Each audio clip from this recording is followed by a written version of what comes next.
दोस्तों नमस्कार। स्वागत है आप सभी का एमजीवी स्टडी पॉइंट यूट्यूब चैनल में। तो दोस्तों मिक्स क्वेश्चन सीरीज नंबर 10 लेकर के उपस्थित है और आज की हमारी ये 10 नंबर सीरीज है जो हिंदी की, जिसमें एमसीक्यू टाइप के टोटल 10 क्वेश्चन है और ये 10 question UPPCL JMRC exam based question है और रीट और टेट के एग्ज़ाम के लिए भी ये इम्पोर्टेंट क्वेश्चन है।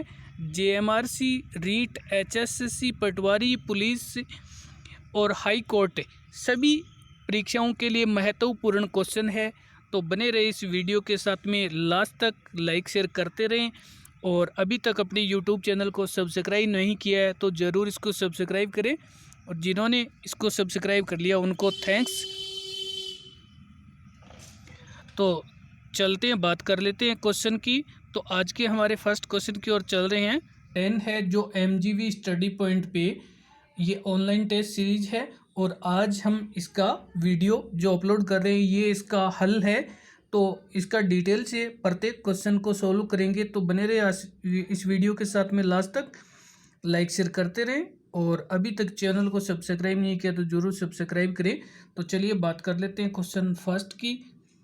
क्वेश्चन फर्स्ट है हमारा, क्वेश्चन फर्स्ट किस क्रमांक में अंतस्थ व्यंजन है। तो यहाँ पे हम बात कर रहे हैं अंतस्थ व्यंजन की और ये हमारा है ये और वह, ये और वह दोनों ही अंतस्थ व्यंजन है और अंतस्थ व्यंजन की जो संख्या होती है ये 4 होती है। ये, रे, ले, व, ये सभी अंतस्थ व्यंजन कहलाते हैं। जब हम इनका उच्चारण करते हैं तो ये हवा अंदर की ओर खींचते हैं तो इनको अंतस्थ व्यंजन कहते हैं। तो चलते हैं, बात करते हैं अगले क्वेश्चन की। तो आगे हमारे पास क्वेश्चन नंबर है सेकंड। क्वेश्चन सेकंड में ओम किस प्रकार का स्वर है। तो यहाँ पे हम बात कर रहे हैं ओम की और ये जो स्वर है ये हमारा प्लूत स्वर है। ये प्लूत स्वर है, ये संस्कृत भाषा का तीसरा स्वर है जो अधिकतम वेदों में प्रयुक्त किया जाता है। और चलिए बात कर लेते हैं अगले क्वेश्चन की ओर। तो आगे हमारे पास क्वेश्चन नंबर है 3। क्वेश्चन 3 में हितैषी शब्द में निहित संधि है। हितैषी शब्द में जो संधि है वो है हमारी वृद्धि संधि और यहाँ जो इसका संधि विच्छेद करते हैं तो ये हित प्लस ऐसी, हित प्लस में ऐसी और यहाँ पे इसमें ए और ए प्लस ए ये दोनों मिलकर के ऐ बन जाता है हितैषी। तो यहाँ पे ये हमारी वृद्धि संधि है और इसमें ए या आ के बाद में ए, ऐ या ओ, औ आए तो संधि करते समय ए, ऐ, ओ, औ का क्रम से ए और ऐ का तो ऐ बन जाता है, यानी बड़े वाली मात्रा बन जाती है और ओ, औ में से औ बन जाता है। तो यहाँ पे ये वृद्धि संधि है। तो चलते हैं, इसी के साथ में बात कर लेते हैं अगले क्वेश्चन की। इससे पहले वीडियो को लाइक शेयर जरूर कर दें। और क्वेश्चन नंबर 4, क्वेश्चन 4 में किस क्रमांक में समास का विग्रह सही नहीं है। तो यहाँ पे आपके सामने समास 4 दिए हैं और चारों का विग्रह किया हुआ है, लेकिन यहाँ पे आपसे पूछा जा रहा है कि किस क्रमांक में विग्रह इनका सही नहीं है।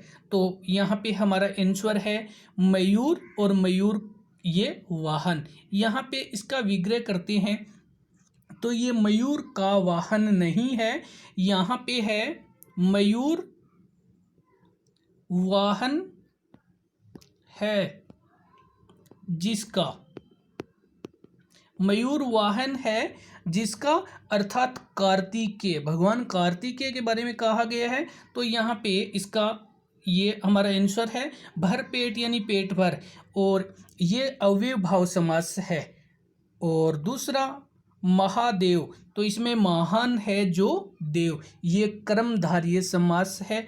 और चतुर्वेदी, 4 वेदों के समूह को जानने वाला, ये द्विगु समास है। चतु यानी 4, जो पहला पद संख्यावाची है तो ये द्विगु समास है। और फ्रेंड्स उम्मीद करते हैं कि वीडियो आपको पसंद आए तो लाइक ज़रूर करें और अब क्वेश्चन नंबर 5। क्वेश्चन 5 में वीरों ने देश हेतु बलिदान दे दिया में कौन सा कारक है? आपसे पूछा जा रहा है कारक। और वीरों ने देश के हेतु बलिदान दे दिया, इस वाक्य में निहित कौन सा कारक है? तो यहाँ पे हमारा आंसर है संप्रदान कारक। संप्रदान कारक, तो इसमें अगर हम बात करें तो कर्ता कार्य करता है तो उसमें संप्रदान कारक होता है। तो यहाँ पे वीरों ने जो कार्य किया है वो वीर शवम करता है और उन्होंने कार्य किया है बलिदान देने का। तो जिसमें कर्ता कार्य करता है और अब इसके जो कारक चिन्ह होते हैं वो वास्ते यानी के वास्ते या हेतु, तो इसमें हमारा जो शब्द दिया है हेतु, तो इसमें संप्रदान कारक है।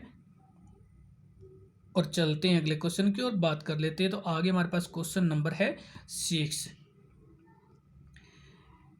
क्वेश्चन 6 नंबर में बात करेंगे तो किस शब्द में दो उपसर्ग प्रयुक्त हुआ है? तो आपको यहाँ पे जो शब्द दिए गए हैं और इनमें से कौन से शब्द में दो उपसर्ग प्रयुक्त हुए हैं या दो उपसर्गों का प्रयोग किया गया है, तो ये है हमारा व्याकरण।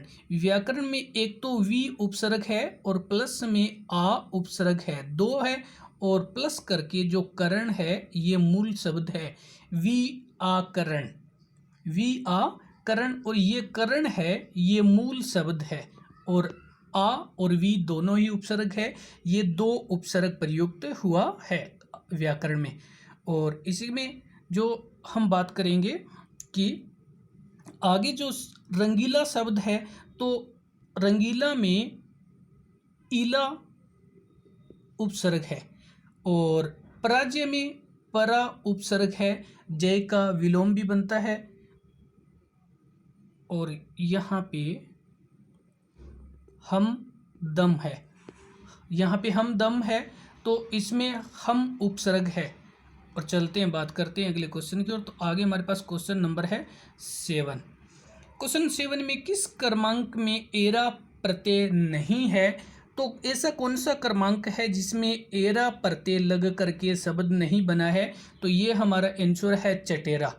चटेरा जो कि एरा प्रत्यय से नहीं बना है, इसमें ममेरा, तो ममेरा में बनता है, और फुबेरा मोसेरा ये सभी बनते हैं। तो मामा ओ प्लस एरा, फूपा प्लस एरा, मोसा प्लस एरा ये सभी बनते हैं, लेकिन चटेरा ऐसा शब्द नहीं है। तो चलते हैं अगले क्वेश्चन की ओर। तो आगे हमारे पास क्वेश्चन नंबर है 8। तो बात करने वाले हैं क्वेश्चन 8 की।